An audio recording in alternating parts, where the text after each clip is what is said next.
The Tyrant's Beloved Empress. Chapter 22. Wangye is displeased. The clerk paid Ed and Changqing and chased the three of them out of the store rudely. Seeing his bold and practiced behavior of driving them away without any guilt, and Changqing could guess that this was not his first time doing something like this. And Changqing frowned and said to the clerk, "If you continue to do business this way, I'm afraid this store won't last." The clerk sneered, "You're such a busybody. I don't have time to deal with you. Leave, leave, leave." Just as he had stopped talking, the store manager was coming down the stairs while laughing and chatting with a man dressed in expensive clothes. Seeing that the clerk was still at the door, he urged, "Jiangxi, what are you doing? There's still a batch of clothes in the warehouse, go and clear it up." The clerk lowered his head and complained, "I'm going now. These people here said that our clothes are too expensive." He then ignored the three and scurried to the back room. The store manager sized them up before coming close and cupped his hands, "So you think that our clothes are expensive?" Seeing that the manager's attitude was a lot better than the clerk's, and Changqing was slightly relieved, thinking that it was probably just the clerk who was unruly. He nodded and said, "That's right. 2 silver taels for a cotton-padded robe is too expensive." "Then there's something that you don't know," the store manager stroked his beard and proudly continued, "Tianyi Fang is not like other stores. Our tailors made clothes for dignitaries all over Yejing, so naturally, our price should be higher. Even if it's sewn by the palace's tailors, isn't it still a cotton-padded robe?" Anfa couldn't hold back and said, "The price is too high compared to any other stores. How can you do business this way?" The manager's face slightly twitched. He restrained himself and smiled reluctantly, "This is simply buying and selling. You're willing to buy, we're willing to sell. You can't blame us for our pricey products just because you can't afford them." And Changqing initially thought that since the store manager was polite towards them, he must be different from the clerk, but now it seemed that the management of the store had turned into a nest of snakes and mice. Anfa was about to retort, but Changqing waved his hand, "Forget it, let's go have a look at another store." He was only here to inspect the store and inadvertently bumped into the situation. However, he had no intention of rectifying this problem on the spot and therefore, did not disclose his identity. Rather, it was imminent for him to use this opportunity to survey the other stores. Unexpectedly, even when he did not want to cause trouble, trouble came to him. The man who came down with the manager had been silent all this while, but when he saw that Changqing was about to leave, he smiled and said, "Wait a moment, young sir." And Changqing turned and looked at him, "Is there something the matter?" The man who spoke was roughly over 20 years old. He had a round build with big and fleshy arms. The large body was squeezed into a red brocade robe like a piece of white dough wrapped in regal fabric. The man had a folding fan with him even in the winter, trying to look scholarly. He opened his fan and said, "The clothes of Tianyi Fang are really good. If you want, you can just pick any and I will pay for it. I don't accept rewards without merit," and Changqing could tell from his eyes that the man bore evil intentions.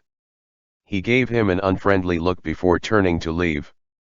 Unfortunately, when the lump of dough saw that he was leaving, he went over and blocked his way. "Don't worry, you're very pleasing to my eyes and I only wanted to be friends. My store is also on this street, why don't you come back with me and pick whatever you like?" His words were getting disrespectful. He even reached out his hand to grab Changqing. And Changqing was about to fend him off, but Zhou Helan was faster than him. He stood in front of Changqing and gave the plump white face a big fist. The dough lump covered his eyes and howled grievously, "How dare you hit me? Are you all dead? Come out here and tie them up." Suddenly, 6 or 7 sturdy men came for who knew where dressed in servant uniforms came and surrounded the trio. The people on the street saw the crowd and gathered to watch the excitement. Worrying that this might invite unwanted troubles, the store manager hesitated before trying to dissuade the man. "Young Master Zhao, this is a public place after all, We shouldn't make a big scene, let's forget this.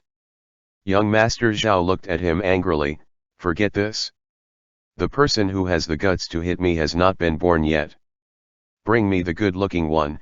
He rolled up his sleeves and said viciously, I will personally teach him a lesson. The henchman heard the order and approached En Changqing.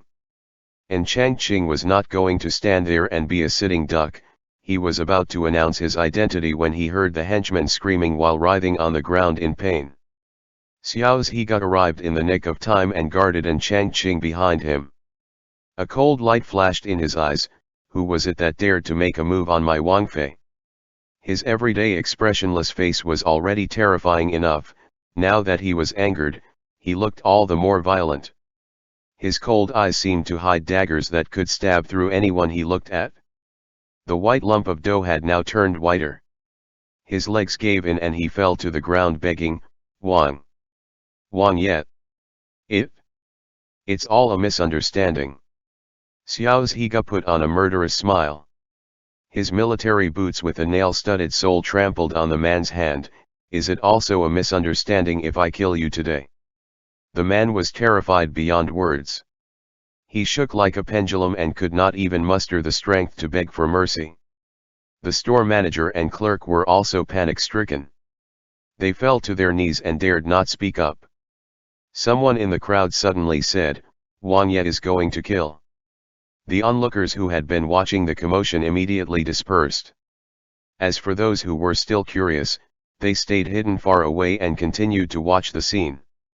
Xiao's Higa was indifferent to his surroundings and continued to stare coldly at the young Master Xiao whose limbs had now turned into mush. Clearly there were many people present, but the entire street had turned so quiet that one could hear a pin dropping. Zhou Helan had heard of the rumors before, and looking at Xiao's Higa, who now resembled a death god, whatever he had wanted to say could only be kept inside.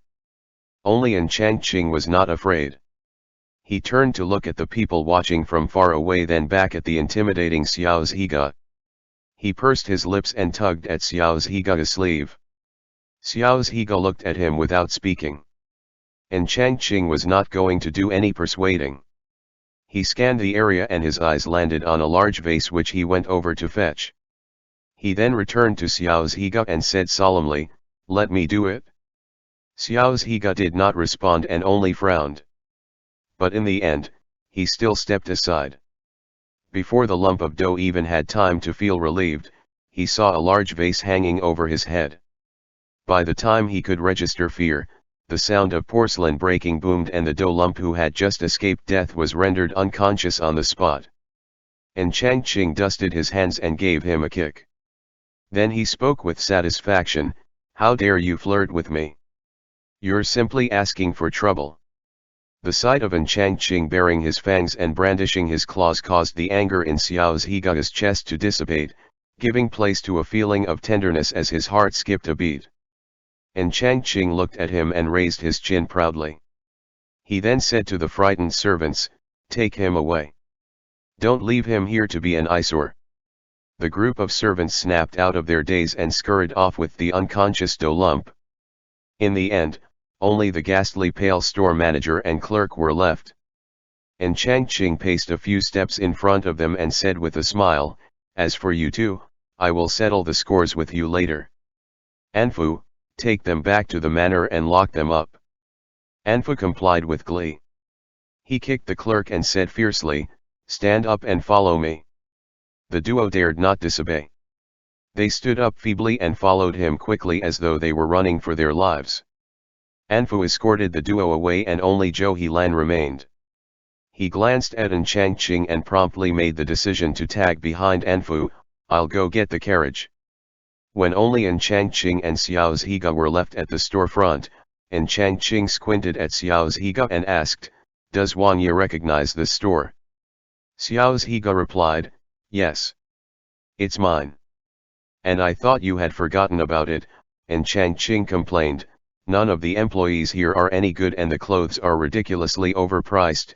No wonder Steward Wang said that the shop is getting worse.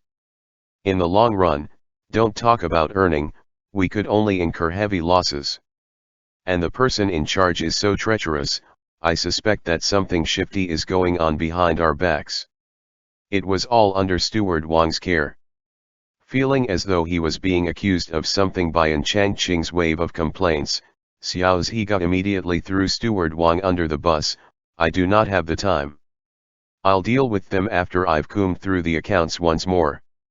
And Changqing was outraged. With Xiao Zhiga's negligence of the businesses, he was certain that this was not the only shop with problems. People like that store manager tend to sail with the wind. If the boss was watching, they would not dare to make any bold moves. Nonetheless, once they were left unattended, these slippery fellows would come up with ideas to reap some profit for themselves. Tian Yifang did not start out this way, but due to the long-term lack of proper management, its workers had become insolent. Everything is as you say. Only when he was appeased did An Changqing remember that this morning Xiao Zhiga had left for the barracks. He questioned, "Why is Wangye here?" Having a drink with some colleagues, Xiao Zhiga answered. Finally hearing Xiao Zhiga mention them, He Lao-san, who had been watching in silence with the others, poked his head out and said, "Wangye was drinking with us in the restaurant over there."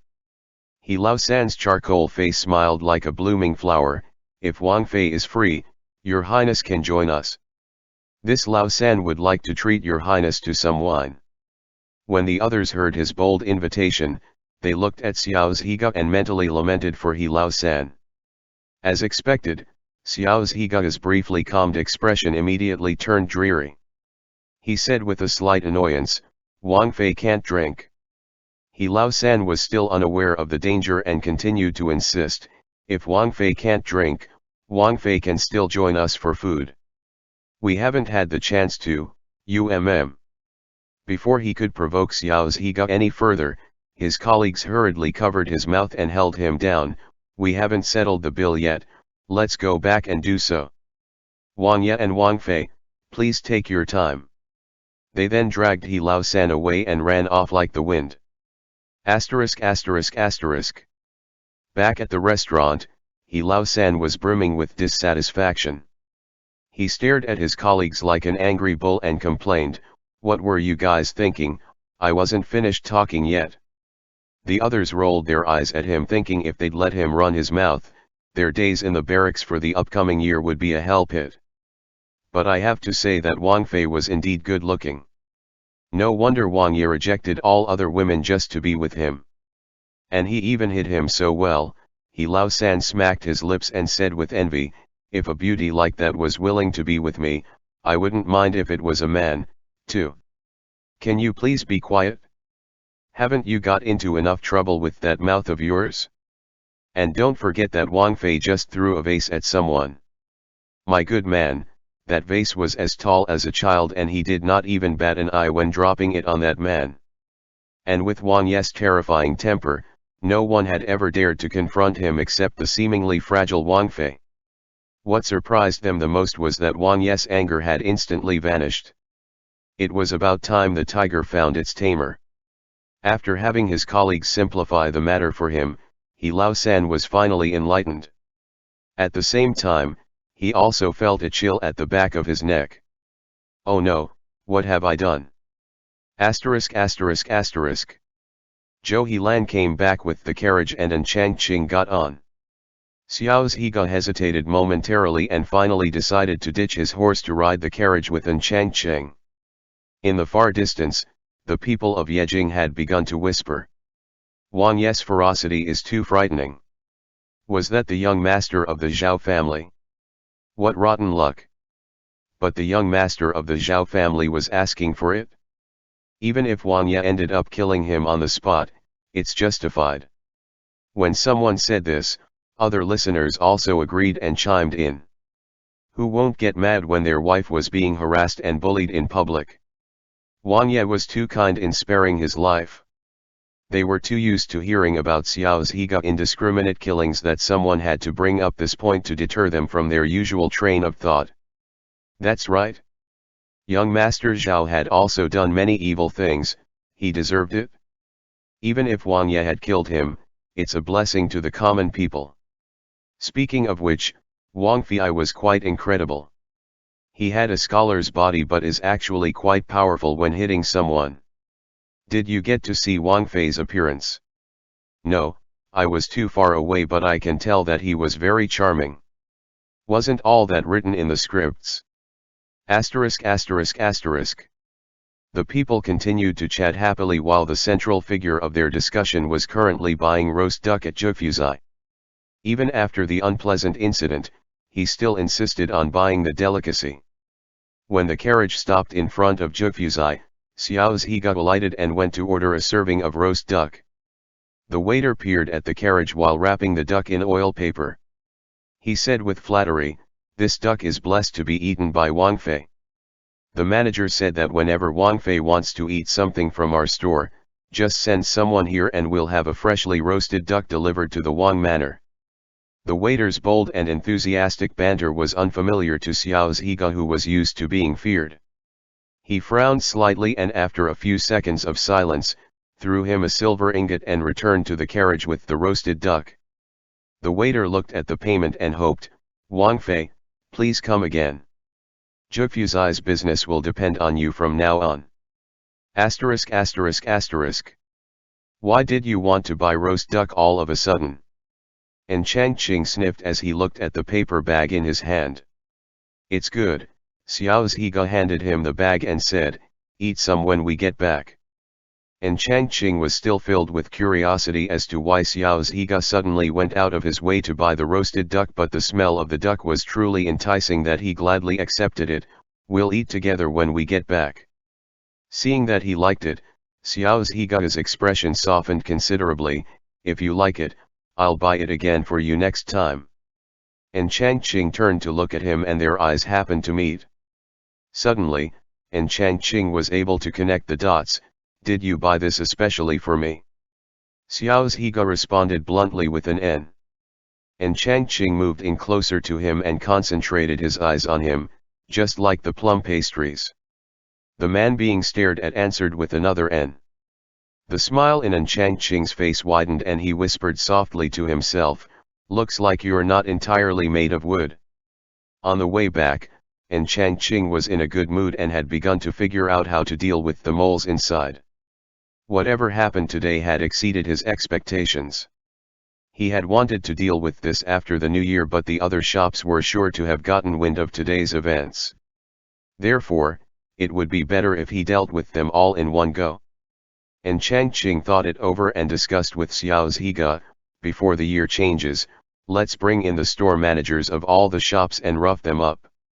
We'll settle the accounts bit by bit after the new year." Xiao's Higa responded, "Do as you see fit." Fact was, Xiao's Higa had been mostly stationed in Yanzhou for all these years. Even when he returned to Yejing, he couldn't be bothered to deal with these matters and rarely interfered with the management of the manor. All along, it was Steward Wang who overlooked everything.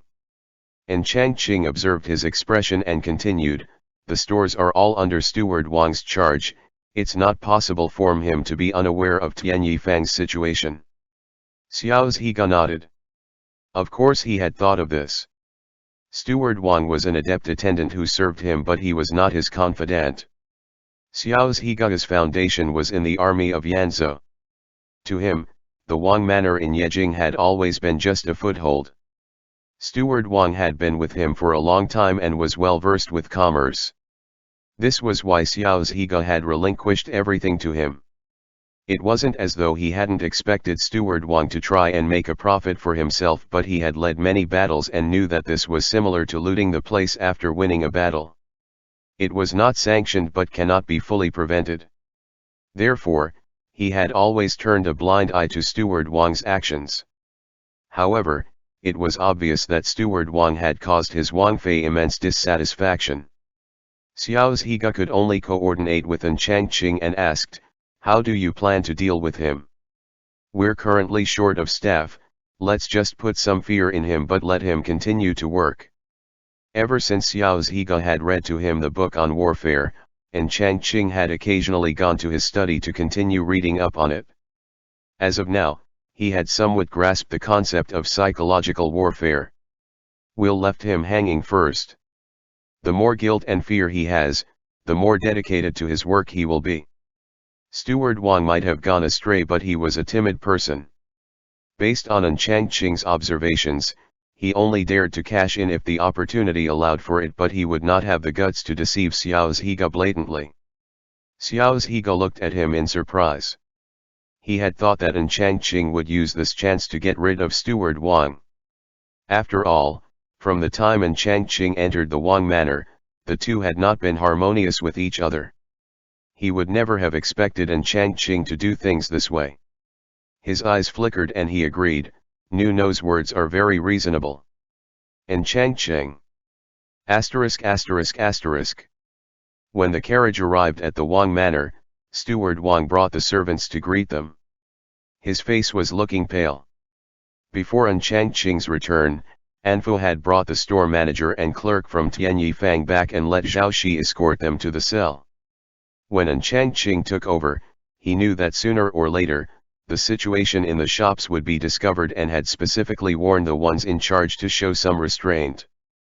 But unfortunately, the year wasn't even over yet and they were already caught. He wiped his sweat and bowed low, "Will Wangye and Wang Fei be having dinner?" Changqing raised the paper bag in his hand and said, "Prepare a few non-greasy side dishes, we're having roasted duck today." ******. After dinner, Changqing called Steward Wang and told him to summon all the managers of their shops. Having spent his days with Xiao Zhiga, Changqing was influenced by him and had learned how to be intimidating without having to be aggressive.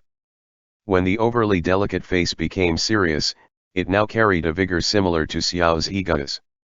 "I happened to witness the situation at Tianyifang, the other stores are most likely to have the same problem," Changqing tapped a finger on the table at a slow rhythm, "since Wangye has entrusted me with all the family properties, I have to manage them well so as to live up to his expectation. Steward Wang, don't you agree?" Steward Wang's back arched further and his face was filled with bitterness.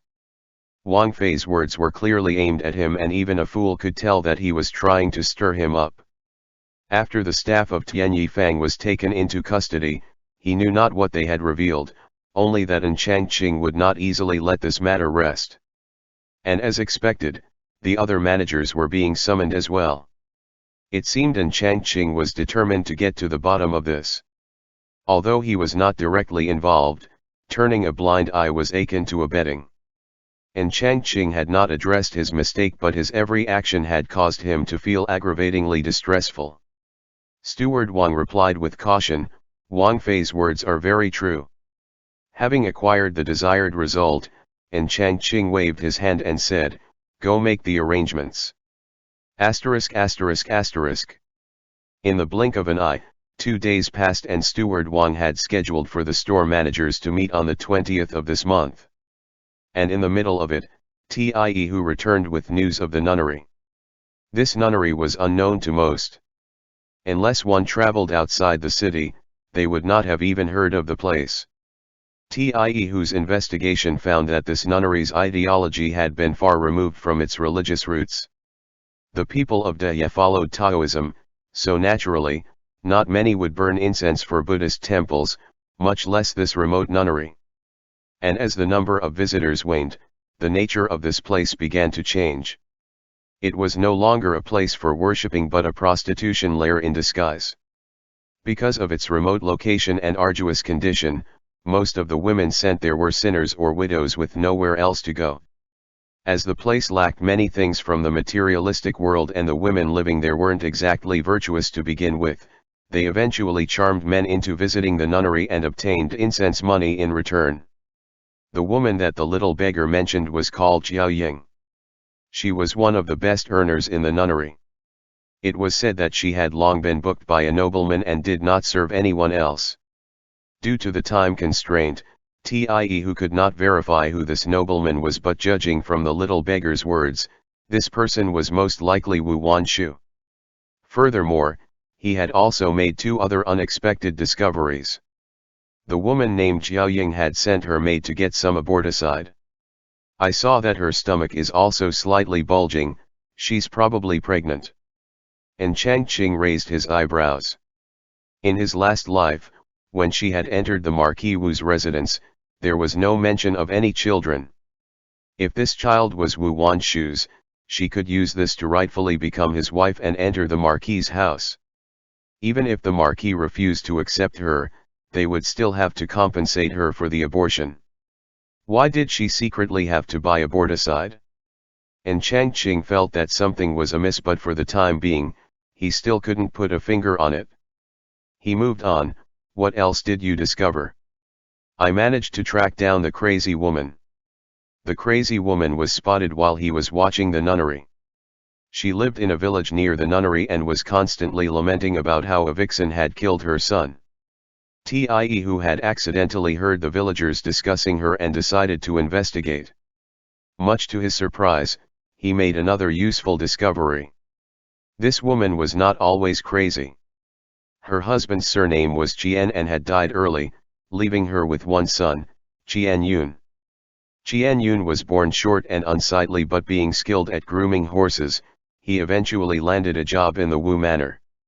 A few years later, when he had saved enough money, he married a girl from the neighboring village, and that was Xiao Ying.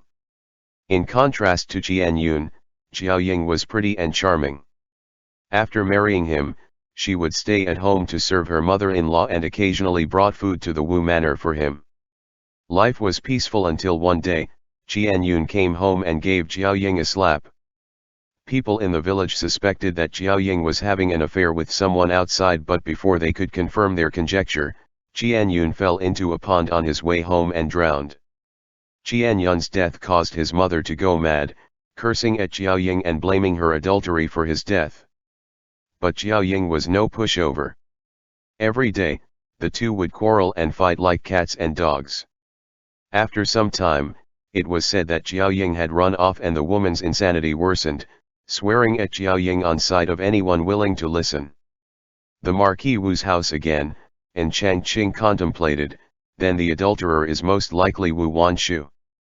Is it possible that he killed Qian Yun then hid Xiao Ying in the nunnery? Tie Hu said, it seemed so, but I've checked with several of the villagers and they said that they saw Xiao Ying boarding a carriage and getting intimate with a man in his late 30s. There is some discrepancy between his age and Wu Wanshu's. This news was quite pleasing to his ears.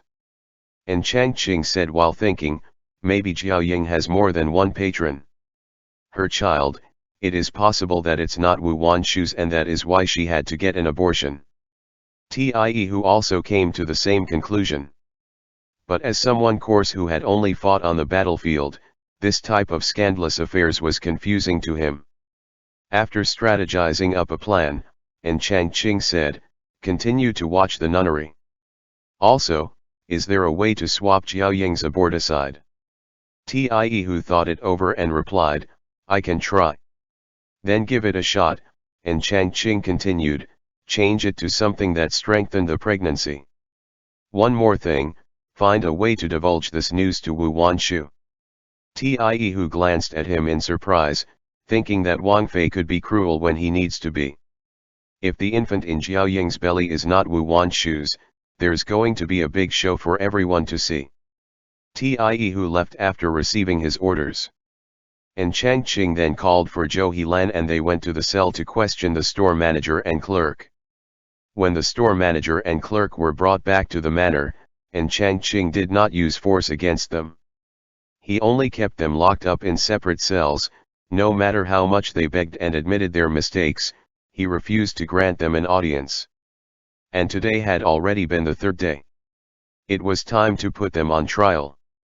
Zhao Shi led them to the interrogation room.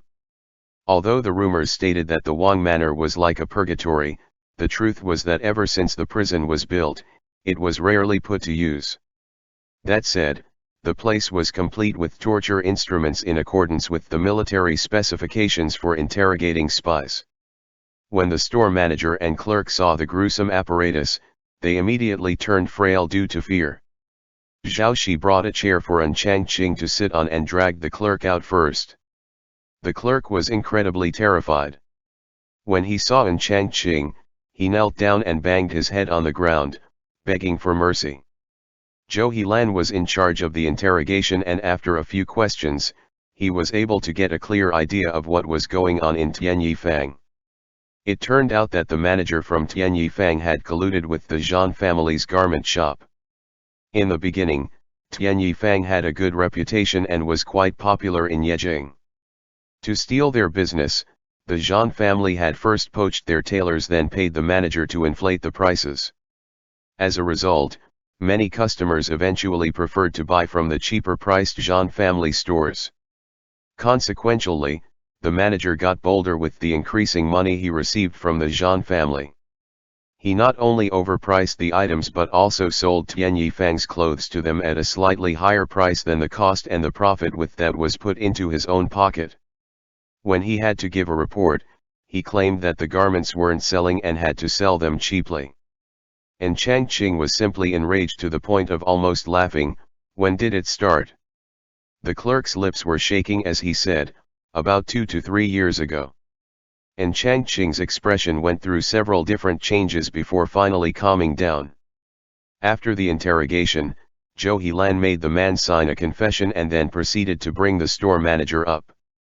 Seeing the fingerprint on the confession paper, the manager had a look of distress. The story he came up with earlier was now useless, he could only confess honestly. Word by word, he recorded down every meeting and transaction he had had with the Zhan family. After his confession, Changqing inquired about the situations of the other stores.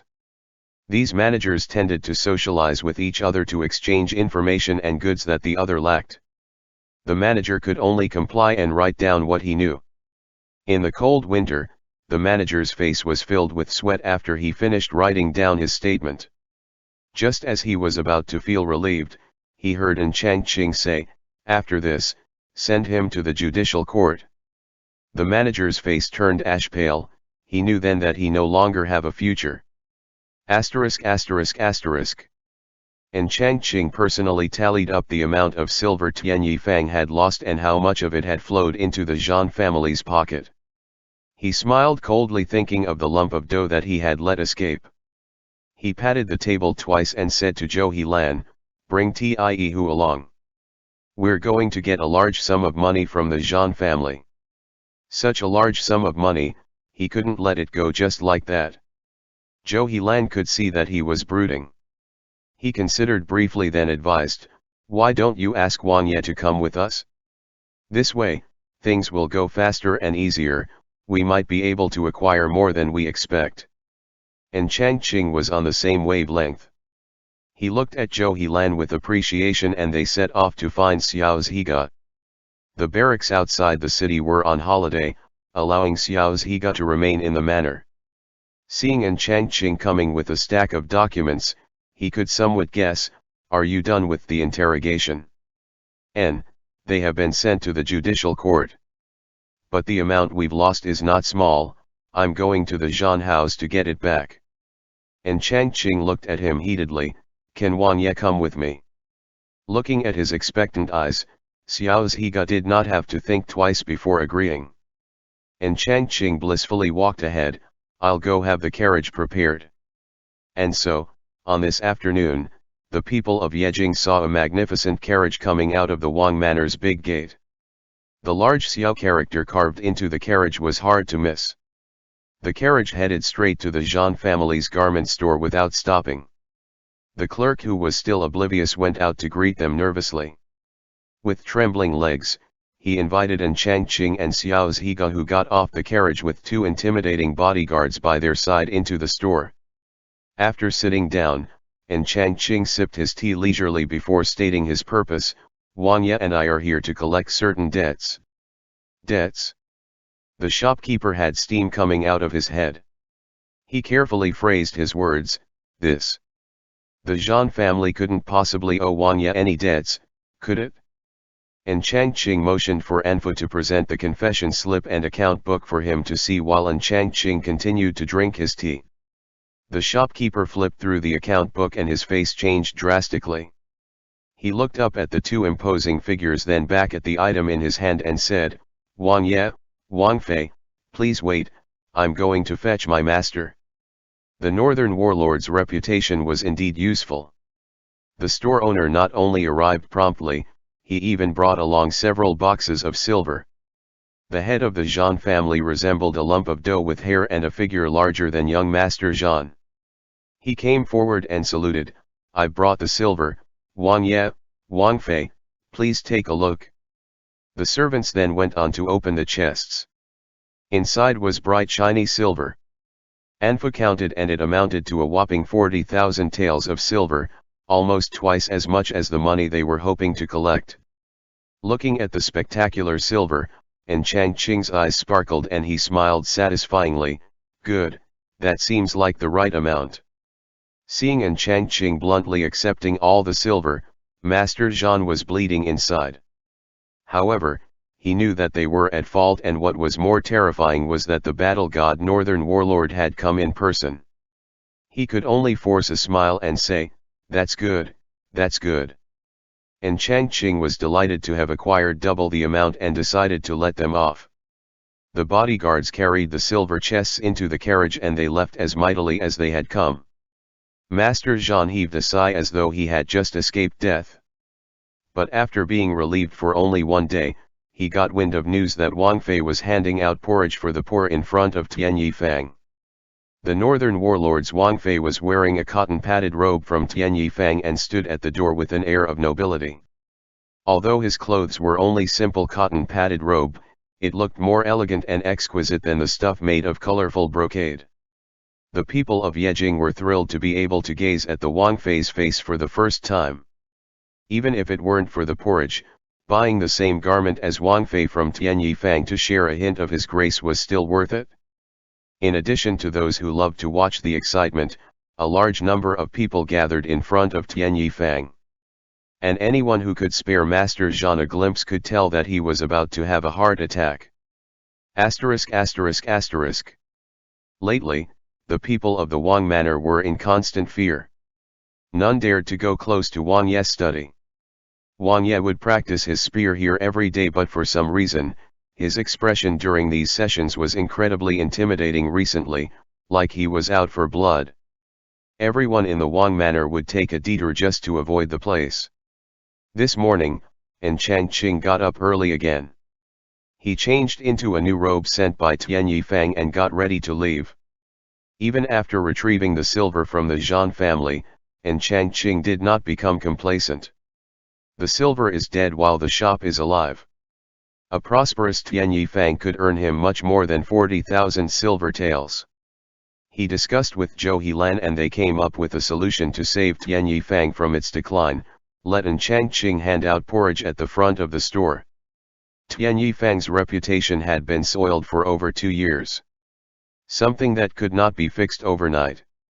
Accidentally, Zhou Helan recalled the well-received scripts of Wangfei and Wangye and decided to go out on a limb and let and Chang Qing promote their clothes by wearing them and doing charity work right in front of Tian Yifang. On one hand, they could acquire a good reputation, on the other, this would attract people to Tian Yifang. This efficient method of killing two birds with one stone, of course, and Chang Qing readily accepted. Unexpectedly, the result was better than they had anticipated. Not only was Tian Yifang's business booming again, but the Wang Manor's reputation had also improved. The only downside was the increase in the number of scripts being circulated and the storytellers improving business. And due to Wangfei's busy schedule of leaving early and returning late, the northern warlord's mood was getting worse. When Zhou Helan came to the main yard early today to look for an Chang Qing, a black and golden spear struck right past him. He stumbled 2 steps back in shock. Looking in the direction from where the spear came from, he saw the person approaching and quickly saluted, "Wangye." Xiao Zhiga looked at him in silence and went to retrieve his spear. That one look caused Zhou Heian's hair to stand up. He just couldn't understand what he had done to incur Wangye's anger. Why did he look so menacing? End chapter. The Tyrant's Beloved Empress. Chapter 23. I'll buy you sweet pine nuts. Seeing Xiao Zhiga carry his spear back to the main room, Zhou Helan hesitated before lifting his heels to follow him in.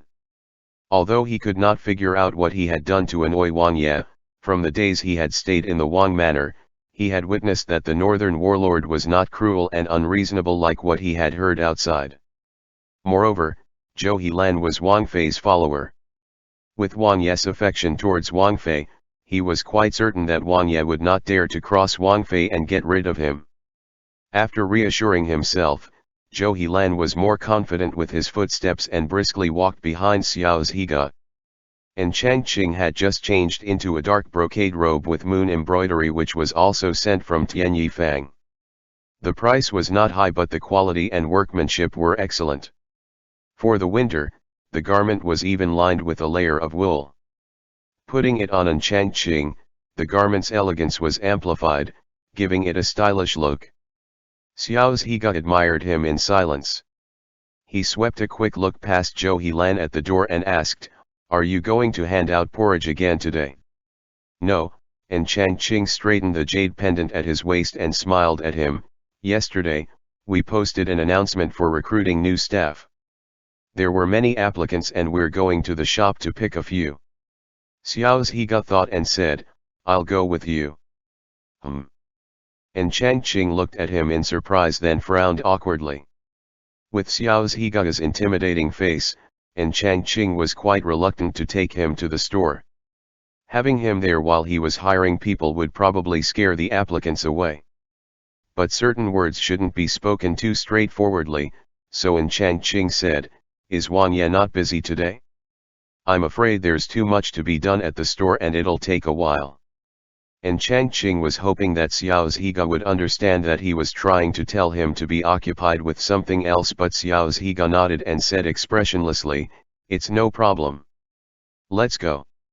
And Changqing, seeing him standing at the door like a warden, and Changqing could only relent and take him to Tianyi Fang with Zhou Helan. At Tianyi Fang, there was a long line of people waiting, much more than they had expected. And Changqing told Anfu to open the door and let them in. The group of people were eagerly whispering, awaiting Changqing's arrival. Seeing him walk in, they swarmed towards him, hoping to get a chance to talk to Wang Fei. But the moment they saw Xiao's Higa standing only a step behind, they froze on the spot and the place turned silent. And Changqing tucked the corner of his mouth. This was why he did not want to bring Xiao's Higa along. But since it had come to this and the person was already sitting down, it was useless to mull over it. And Changqing pretended that everything was as usual and had Anfu collect the resume of the applicants. A total of 15 people came to apply for the store manager position, but due to what had happened before, his hiring criteria were a lot higher and in the end, Changqing only picked out 5. After which, it was Zhou Helan's turn to wiggle down the number. The 5 who were chosen were elated. It was just that after the screening, they felt the cold stare from Wangye from time to time and shuddered. Even their hands that were holding the brush was shivering uncontrollably. They looked at each other and sighed inwardly. Clearly, Wangye did not come several days ago. Why did he have to come today and cause them to feel so terrified that they dared not say much to Wang Fei?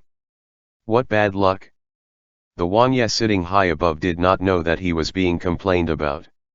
He did not take part in the management of the store and could only sit idly by and listen to Changqing and Zhou Helan discussing the most suitable candidate to hire. They each had a personal preference, and when it came to business, Zhou Helan was never shy to speak his mind even if it was opposite to that of Changqing's. He tried to support his case while Changqing adhered to his own opinion. They both entered a heated discussion as the northern warlord sat to one side like a redundant piece of furniture. Xiao's Higa gave Zhou Helan several unfriendly glances, but he remained silent.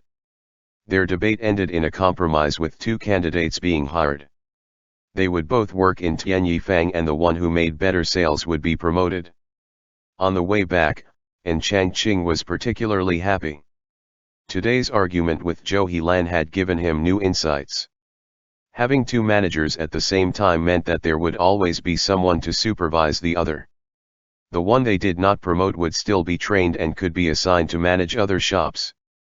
He would change their assignment every 2 years, and this would prevent a single person from monopolizing all the power or festering ambitions. Xiao Zhiga grimaced, seeing that he was still deep in thought with matters regarding the store. His brows creased together and hinted, "There is a candy store ahead that sells sweet pine nut." And Changqing was pulled back from his thoughts and looked at him questioningly. "Xiao Zhiga, I heard it tastes good. Let me buy it for you." "Who did you hear it from?" And Changqing asked curiously. Xiao Zhiga was not a picky eater, but he was always able to buy him all sorts of delicious food. "My subordinates." Seeing that Changqing's eyes were finally focused on him, his frown eased into a much gentler expression. "Do you want it?" "Yes," and Changqing smiled sweetly at him. "Will Wangye eat with me?" Xiao Zhiga sat up straight with his hands on his knees, looking majestic. He did not hesitate to answer his Wangfei, "N." As they were going to buy the sweet nut, the coachmen changed their route. When they crossed an alley, they could vaguely hear the sound of someone arguing. "The infant in Jiaoying's stomach, is it yours?" "So what if it's mine?" "How dare you?" "That's my woman." The two men quarreling did not notice the carriage coming from another road and continued to argue softly. And Changqing happened to catch the name Jiaoying and opened up the curtain to look. He also ordered the carriage to stop into a corner and signaled for Anfu to go and observe at the other end. During their argument, the middle-aged man stubbornly said, "If you hadn't hidden her in the nunnery, I would have brought her back a long time ago. Now that my child is in her belly, I'm going to pick a good date and bring her into the house. She might even give me a fat baby boy." The younger man breathed heavily with anger and said, "Sixth uncle, you're being unreasonable."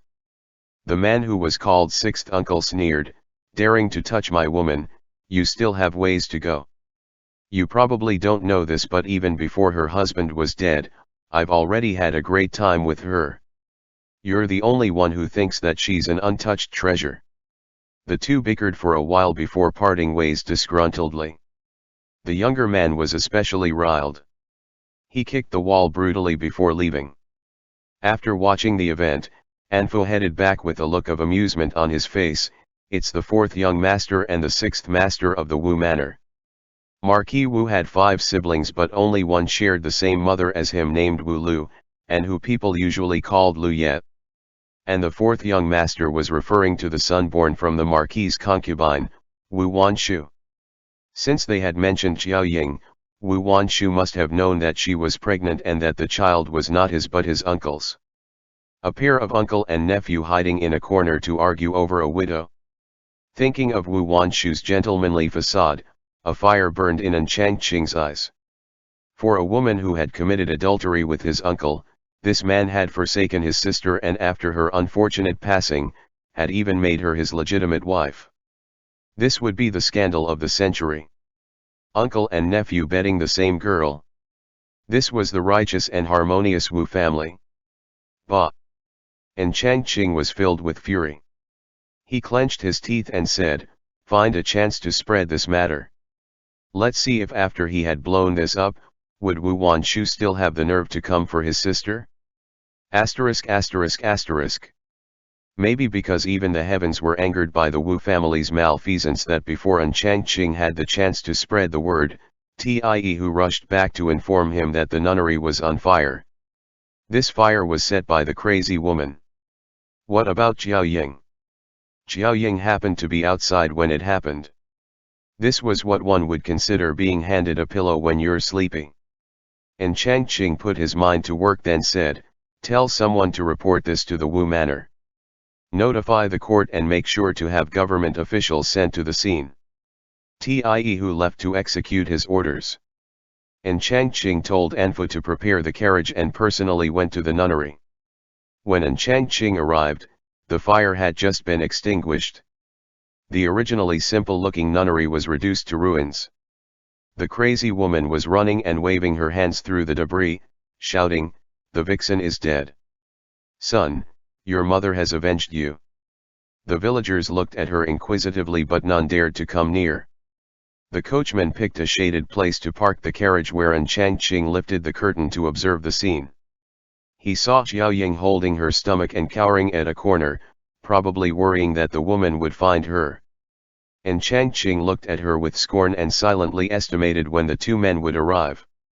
Just in time, a carriage dashed past, and before it could come to a complete stop, a middle-aged man jumped out of the carriage and shouted anxiously, "Xiaoying." He was in such a hurry that he did not see the crowd nearby. The moment Xiaoying saw him, her tears fell as she stood up and called feebly, "Lu Ye." Wu Lu rushed towards her and helped her up with care. "Is the child okay? Was he hurt?" Xiaoying covered her stomach and said timidly, "No, I made sure to protect our child."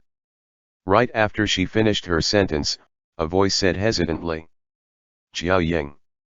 Xiaoying's body turned stiff. She subconsciously pushed Wu Lu away and turned to look at the person calling her. Her facial expression went through several changes before turning into a distorted and strangely off-putting look.